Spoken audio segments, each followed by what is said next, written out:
Tatandaan mo yung mga sinabi ko ha. Kapag tatawid ka, tumingin-tingin ka muna sa dadaanan mo. Tingin sa kanan, tingin sa kaliwa, saka tumawid, klaro. Okay po. Noted po, kuya. O ito, baka may bakante pa dito.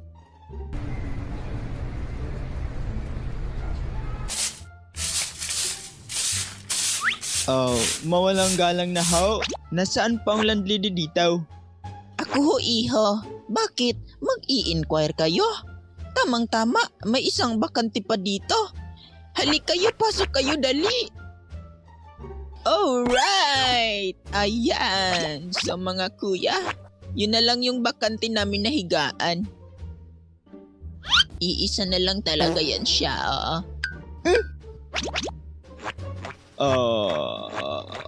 Tiya, magkano naman yung buwan-buwan ninyo dito? Baka pwede may discount kami. Naku iho, libre na tubig kuryente. Mura na ang 1.5, wag mo na tawaran. Ano bunso? G ka na ba dito? Kuya, wala ba yung solo ka lang sa isang kwarto? Anong solo? Apartment ba ka mo? Mahal yun boy. Bed spacer lang afford natin. Yan ang tatandaan mo. Batukan kita dyan. Tiya, okay na ho dito. Magda-down na ho ako ngayon kasi wala na kaming mahanap na bakante eh. Dito lang talaga. O sige iho. Patay. Boarding house experience. Ano nga ba muna ang boarding house? Sa hindi pa nakakaalam tulad ng mga batang manonood ko dyan. Oh, bago ka dito? Subscribe ka na, baka mawala pa tong pinapanood mo. Anyway, ang boarding house sa isang kwarto ay marami kayong magkakasamang buraot na nangungupahan o tinatawag na bed spacer. Karamihan sa mga umuupa ay estudyanteng buraot, mag-asawang buraot o kaya naman nagtatrabahong buraot. Graduate ng high school, sa city na ako nag-senior high. Kasi yung school namin is from grade 7 to 10 lang ang meron at located pa sa gubat. Bakit kaya ganun guys? Kung kailan wala ka na sa school ninyo, saka naman gumanda at nagsidagdaga ng mga buildings. No? Ma'am, gumanda na ang school natin no? Di aircon pa lahat ng room.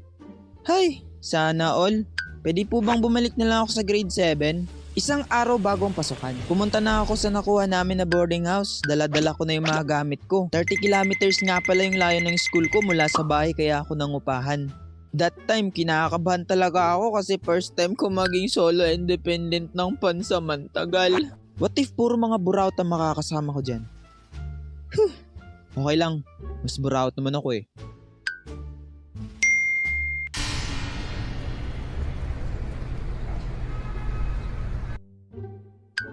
Oh iho, welcome ka dito. Na-ready ko na yung higaan mo. Ilagay mo na yung gamit mo dun. Salamat ho. Ipapaalam ko na sa'yo yung mga rules natin dito Unang-una, bawal yung rice cooker Opo. May dala ka ba?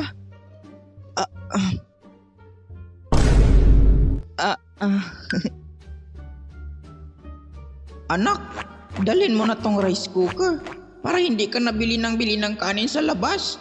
Tsaka dito mo na rin iinit yung mga tira mong ulam. Okay po. Oh, ibalot ko na dito sa karton para hindi ka na mahirapan sa pagbitbit.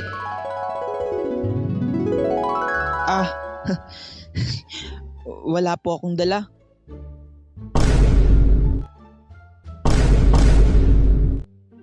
Mahusay iho, sapagkat pag nahuli ko yung mga gumagamit ng rice cooker, papatungan ko ang kanilang bayad.